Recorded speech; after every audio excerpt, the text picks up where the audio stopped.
Welcome back to another episode of the Breaking Point podcast. Today we are here with David Kis.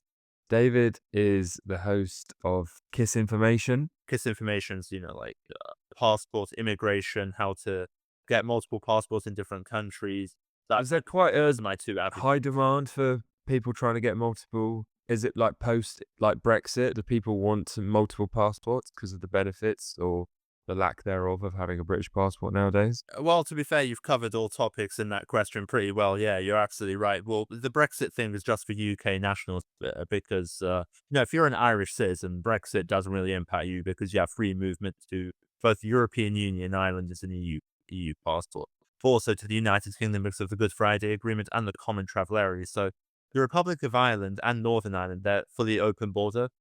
They don't even have a welcome to Ireland, welcome to Northern Ireland, or welcome to the United Kingdom there. The only way that you know when you've switched country is when you'll see on the sign where it says, we will now switch from kilometers to miles or miles to kilometers respectively. So it is absolutely for British nationals. You're absolutely right. Brexit, major incentive to get another passport, but not just British nationals. And to answer the question about whether there's a high demand for it, is there as much as a high demand for it as maybe social media or TikTok? No. But getting multiple passports is also a bit more exclusive. It takes time and it takes money. So, right, you can't really get it for free unless you got born with a stroke of luck and you have ancestry from a bunch of different countries that go back about 3 or 4 generations. We take Italy for an example. They recently changed the law, to be fair, but Italy had a law where if you were of an Italian ancestry and you could take it back all the way to, I believe, 1861, when the modern Kingdom of Italy, I know it's a republic now, but when the Kingdom of Italy unified, if you had someone who was an Italian citizen then, you could claim Italian citizenship. They've changed it now, but the demand is definitely there. And I think it's not just Brexit. I think around the world, another reason why people find it important is because the legacy countries, we take the United States, for example, or the UK, or countries that are still living off of their old reputation. They still have a strong passport, but COVID was also an important time to analyze why it's important. Because, for example, you're a British national, I'd imagine, just like me. In the British passport, and as with many other passports, it says this document allows the owner full access, unrestricted access into our country without any questions asked, right? Now, COVID, the Australian passport disproved that completely because the Australian government wasn't letting in their own citizens into their own country. So that was a major wake-up point as well for a lot of people to go, okay, these countries that are living off of their old reputation, or maybe still are very good countries to live in, right? They're not doing the best for me. Maybe you can find another passport somewhere else of a lesser known country that will protect me more. So that's where the incentive has grown. Brexit, COVID, and also you've got taxation stuff, but that's primarily a concern for the Americans. I mainly deal with the European passport, so taxation is not a major. Do people come to you and say, can you help me getting a new passport? Is that a service that you offer? Or do you just do it on YouTube? Not yet. It's not a service I offer, but I do get it. I do get inundated with emails like that. It's not a service that I offer. There are other people who do that. There are major firms, there are major players in this field who do that. I'm not one of them. I don't have a agency or a company or anything like that. It's not really my interest. My interest is more providing the information, providing the details on how you can get this passport, because this is another thing to point out. I have a friend in the States, Ray Monk, who did the Saint Lucia Citizenship investment program back in the day, where I think at the time he had to invest $100,000 American dollars into the country of Saint Lucia, and in exchange you got the passport.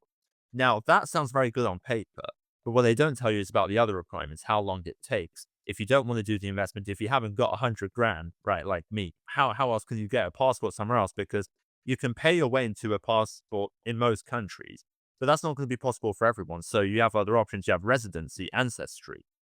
What else do you have? You have exception, merit, maybe. The actor Ralph Fiennes, I believe he's a Serbian citizen because he made a load of films in Serbia. So he got Serbian citizenship by exception. It is a demand. I personally don't offer the service at all. No, I don't even think I will, to be honest. I'm just here to make the videos about and to give the information. You can definitely do that for sure. It's just not something that I'm offering. But I absolutely get inundated with a lot of people, primarily from India, Bangladesh, and Pakistan, wanting EU passports primarily. Isn't there some rule about if you want to emigrate to Australia or New Zealand, you have to, after a certain age, you need like £30,000 in the bank, or you need, there's some sort of, there's certain, I didn't realize, I mean, I know nothing about this topic, so it's not a shock that I didn't realize anything. But there are so many requirements to going abroad, aren't to emigrating. Is it emigrating or is it, what's the difference between emigration and migration? To be honest, they're just, from the way in which I understand it, naturally you have to appreciate that English isn't my What's your official mother mother tongue? tongue, but it's pretty much the same logic as expat and new girls, Hungarian. That's awesome. Thanks, man. I appreciate that. It's a niche language. To answer your question about what's the difference between migration and, Emigrate. sorry, what was the second word you said? Migration and Emigrate. Emigrate is like expat, is it? Expat. emigration, of course. Yes, of course. Yes, of course. But then this is a thing. This is sort of an interesting lane, right? Because expat is a word that Westerners use when they go to less well-off countries. But when people from less well-off countries go to the West, they are immigrants. So to be honest, it's a bit of an elitist term. I use the phrase expat because the official definition, I believe, if you were to look on any English language dictionary, is someone who is not living in their country of origin for economic or political reasons. Although political is most likely asylum, right? But an expat, like, let's put it this way, every immigrant is an expat, and also every expat is an immigrant. So for me personally, they're complete synonyms. What the only difference is when white Westerners go to less off Latin American countries, they're expats. But when Latin Americans go to the United States, for example, they're seen as immigrants because the media wants to vilify them. But when you think about it logically, they're the exact same thing. There's just one has a good reputation of a word, the other one has a bad reputation because of media discrimination. Keeping it as like least controversial as possible, if that's possible. Why do you think people are so sort of disillusioned with the UK, and why do you think they're trying to leave the UK, and particularly young people? Because that's what I've seen and heard. Well, to be honest, my answer, so like, if you were to ask me like whether I'm disillusioned with it a bit, I am. I'm right. I'm a free speech absolutist and everything else. But my answer is going to be very different to everyone else because the majority of people who talk about stuff like this, they often go with the media psyop distractions that you talk about, where difficult to date. Well, to be fair, that's actually more of a alleged problem in the United States, to be fair. But that's one that I hear all the time, specifically by men. But going to Colombia isn't going to help you with that if you're not if you're not a catch, let's put it that way. Safety is another one. Now, that is a fair point, to be fair. It has become a lot less safer, primarily around the major cities. You know, there's a lot more drug addicts on the street, stuff like that. Whereas compared to you go to somewhere like Eastern Europe, like Hungary, Slovakia, yes, there's also crime there, but it's a different type of crime, right? You're not really going to get mugged in Budapest at 3 a.m. in the morning for a watch, let's put it that way. But I think the primary reason for me is weather is I mean, the weather now is decent. I'm not too sure where you are in the United Kingdom, but the weather on my part of the world has been quite good lately on this island. But the other issue that I see with the United Kingdom is it has a bit of a European mindset, which is quite interesting because they were the former colonizers of the United States. So you'd imagine that they would be more akin to thinking like Americans. And what I mean by that is Americans are very optimistic people. This whole idea of something not working out is an alien concept in the United States. And the example that I always bring up is if we're in high school or university or what have you, and a lecturer or a teacher were to ask us what our life goals were, and you were to tell them, Ollie, for example, that you want to grow the Breaking Point podcast, or you want to get this really big guest on the show, right? Or maybe you want to travel around the world, maybe you want to become a good father, a good husband, right? Whatever it might be. The Americans will go, oh, that's great. For example, one of my teachers said to me, my cousin's husband is the audio producer. He's like a sound mixer. So basically, she gave me his contact information on how to do podcasting, how to get into film entertainment. So they're very much a supportive nation. Whereas in Europe, it's more this type of response. And I'm curious whether you can relate to this as a fellow Englishman. It's more like, you know, let's say you were to tell them that you want to grow the Breaking Point podcast. This is the average European response that you would get, in my experience. Naturally, I'm not trying to grow your podcast, but when I say I'm trying to grow my own social media. Well, if you can achieve that, fine, but be a bit realistic, mate. So that to me is the problem. It's quite a socialist mindset where they're trying to tear you down so they feel more comfortable about themselves. That to me is the major disillusionment. Although I don't think that's the fairest answer in the world because A, that's just a me thing, because I think more like an American, I think. And also B, it's not a British problem, it's a European problem. So I don't know if that's the reason why they're disillusioned with the UK or just Europe in general, to be honest. So apologies if that doesn't No, completely that's satisfy the perfect. And I question. should have taken some notes. Just a little side note: if you see me on my phone, it's because I'm taking notes of things that that you said, and I want to ask you about. I think the optimism and the encouragement that the differentiation between the US and the UK is brilliant. I've spoken to another guy about that and how the mindset is just staunchly different. It's a cliche across, like, in the UK, that Americans are all crazy and they're all exceptionally sort of extroverted, enthusiastic, and we sort of disparage it when we, like, go on holiday and we hear them and we're like, oh my God, these Americans, fucking hell. But actually, if you extrapolate that out into other aspects of life, it's an exceptionally beneficial and productive outlook to have. And yeah, I've gotten over it now. Not that I needed to get over it, but when I first started out the podcast, I was so shocked by the lack of support that I received from people that I thought would support me, and just the lack of interest. That I think it's called, like, the tall poppy syndrome. And it's really interesting. This is, like, kind of a separate note, but I'm not sure how old you are, but about 10 years ago, there was this real push around the idea, maybe even more, maybe even less, that social media was a negative phenomenon and that it was very self-indulgent and it was not productive and it wasn't adaptive. And it just shows how. So when I started the podcast, I thought it would be warmly received because I was doing something that was not, I wasn't just uploading photos of me going on holiday and going out to nightclubs or whatever people do. I was actually trying to do something that was proper. And I was shocked by how that wasn't received in the way I expected it to. And I think that if I'd have started not that I could have, I was too young, but if I'd have started it 10 years ago, it would have been received significantly better. And it's just interesting how I feel like in life, when you try and change the narrative, unless there's a shift, if you just keep, so the social media companies, when that whole movement was taking place, they weren't exactly going to go, okay, yeah, we'll just close ourselves down now because maybe we are doing something quite wrong. They just kept at it and they just kept, I mean, not, they didn't keep at it, but, nothing changed.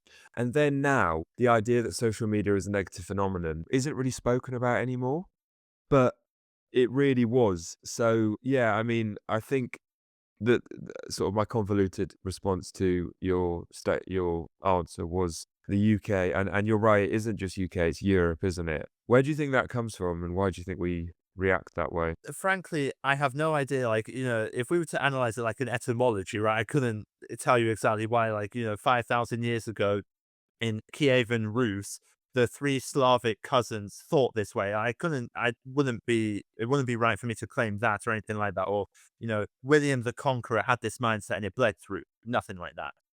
But if we think about it, it's quite an alien concept, or at least it should be. Europeans are arguably, and I say this with all love and respect, but it's just the truth.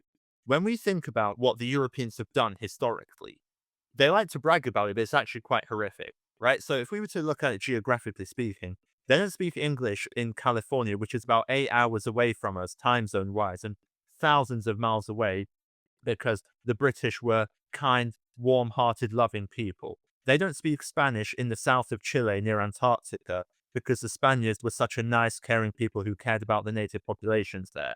Same principle with any country. Take Russia, for example. You can see Alaska from Russia. Now, Russian is a Slavic language. They didn't make it all the way to seeing Alaska across the Diomede Strait, I believe it's called, or the Eastern Pacific Ocean, by holding hands and happy clappy sunshine show. So the Europeans have always been one of conquering. Now, you'd imagine that they could actually see the positive in that by conquering their own personal goals instead of just massacring other people, but they don't for some reason. And it's interesting because Americans are the most optimistic population, I'd say, in the world, right? I haven't been to every country, but I'd be very surprised if the North Koreans were more optimistic than the Americans, let's put it that way. And it's interesting because the Americans are like the rebellious son of the British people, of the British Empire. The majority of people who founded the modern United States of America when it was just the first 13 states, they were Anglo-Saxons. Maybe they were Irish, fine. but they were originally British people. Some people even classify it as a British Civil War of Independence. I wouldn't go that far, but they had that mindset. So I don't know where it died out. I think in Eastern Europe, I can answer it better though. Eastern Europe, any country that was behind the Iron Curtain, let's not forget this. It was only 36 years ago that they were full-blown communist dictatorships, all of them. Poland, Hungary, Czechoslovakia at the time, Belarus, Russia, Ukraine, Estonia, Latvia, Lithuania. And if we think about this negative European mindset, it's quite socialist. And unfortunately, it's still very prevalent in Eastern Europe and Central Europe of the former Iron Curtain countries. That's the reason why I think it happens there. Why on earth it happens in Western Europe, I have absolutely no idea. Because tall poppy syndrome is a perfect analogy to bring up. I actually haven't heard that in a long time, Ollie. So you've given me a new word of the day. But with your podcast, I can totally relate. Not necessarily with the podcast wise, because my personal story with the podcast, the first guest I got really, really lucky with, and like no one else had interviewed him. But when I do other stuff, like when I learn a language, right? When I was learning the Cyrillic alphabet, I wasn't learning Russian. I was learning the Cyrillic alphabet. People had a go at me and started accusing me of being a pro-Putinist because I was able to write and read the Cyrillic alphabet. I could have been learning Bulgarian or Mongolian. So I think this whole notion of tearing you down is something that A, is a learned behavior, right? Because if your parents are like that, you're most likely going to be like that too if you haven't got the ability to think. But also B, if your entire friend group does that around you, what are you going to do? Are you going to be the outlier? Now you should be, absolutely. I'd like to think I am. I'd like to think you are because you're doing this podcast. But not everyone is that way. Europe has a major herd mentality issue. So to answer the question in a short way without going on a long rigmarole, I think it's because of the herd mentality. I've written down a few notes. America is like an ultimate capitalist country, and the positive side of capitalism is like, from a psychological point of view, capitalism, or at least not necessarily the financial side of capitalism, but the machination and the motivation side of capitalism and entrepreneurship is effectively enthusiasm and ideas, and the idea of benefit, even if it's, the problem comes is obviously when the benefit becomes too self-indulgent, and it quite quickly can become too self-indulgent, and then you have to try and balance it with the ideal is that the more something benefits the people, the more the person or the people that initiated it benefit themselves. And obviously that doesn't work because there's so many layers of, well, what does benefit mean and how do you regulate that, etc. But it is the case that when capitalism is sort of functioning well, and this is not out in my zone of knowledge as much, but that is why I think they're so enthusiastic, because that is just the culture that they grow up on. It's like the American dream is deep within the unconscious of the psyche of the Americans. And when you bring it back to when you spoke about the UK and how the reason Californians don't speak English is because we were kind to them, the opposite is true with the UK. I think what's being increasingly buried into our unconscious is the wrongdoings of the past. I think it's important. I mean, I don't know how true this is, but I was watching someone talk about how when you compare the colonies like France, Portugal, England, a lot of the countries that were in the English Empire, the British Empire, were rich or became rich and flourished, whereas a lot of the countries that were in the other empires were often poor and not. I don't know how true that is, but do you know anything about that? Is there any truth behind that from what you know? Well, there's absolutely no, it's absolutely not a coincidence that the majority of countries that people want to emigrate to are the majority of times, not all the times, right? A lot of people are now looking to go to Latin America. English speak. But if we think about the big countries that people like moving to, Ireland, UK, Malta, Cyprus, Okay. Canada, Australia, United States, New Zealand. Israel, I'll count that too. They were also in the British Empire before, but Israel I don't really count, to be honest. But they're all part of the British Empire. So evidently the English system works. Although to counter that, first of all, the British Empire didn't do great things. No imperial empire is ever good. It's not a good idea. Imperialism is a bad idea in general, right? You shouldn't, I think Yugoslavia proved this perfectly. how Yugoslavia collapsed. So when you unite a bunch of different people, doesn't end well. Imperialism is no ally of mine. But with the thing of being told to feel bad about the past, well, first of all, I mean, I didn't do it, right? I'm an immigrant to the United Kingdom. I didn't do anything. But even if I was a natural born citizen, I wasn't the one on the ships in the Atlantic. So as Yeah, but a lot of people don't think like what that, I though. think is quite interesting though is this weird thing that you are seeing now. Yeah, but I mean, I do understand it in a way, but also this it's a weird dichotomy because on one hand they are right, right? It is horrific what happened in the past, and I mean, let's be honest here. People say the Europeans are some of the most craziest continents of people out there. They're always fighting. They're always attacking someone. Kind of true, although the Mongols do sort of disprove that because the Mongol Empire was not European yet. They were certainly not very pacifist in their nature. But for me, the issue is that you can either feel bad or you can be absolutely patriotic about it. For me, both are completely ridiculous. I don't see any reason to be proud of any imperial empire. It wasn't my achievement, and even if it was my achievement, I wouldn't be proud of colonizing other people. I'm proud of my own goals. I'm proud about learning another language, getting a good physique, something that isn't harming anyone but benefiting myself. Building an imperial empire is benefiting your nation, but it's also causing harm to a load of other people, right? I mean, there's a reason why there's more white people in the United States than there are Native Americans. So imperialism is never a good idea.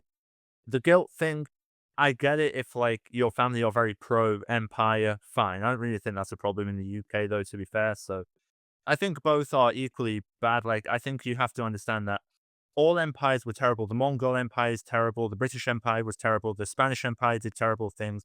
French Empire probably did the worst things. Belgium did even worse than the French. They're all bad. And I think you just have to be positive. Times have changed now. We're now in an ultra connected world where I can send a message to someone in Dagestan, Russia, and they will get it like that. So I don't think this is the time anymore for people to be divided based upon nationality or hatred of the past. We need to be united upon all fronts because the brothers and sisters in Dagestan or in China or in Korea are a lot similar to the Western white Europeans than people like to think because they like to be divided and they like to be tribal and act like Do hate, you to think be honest. that's an interesting point?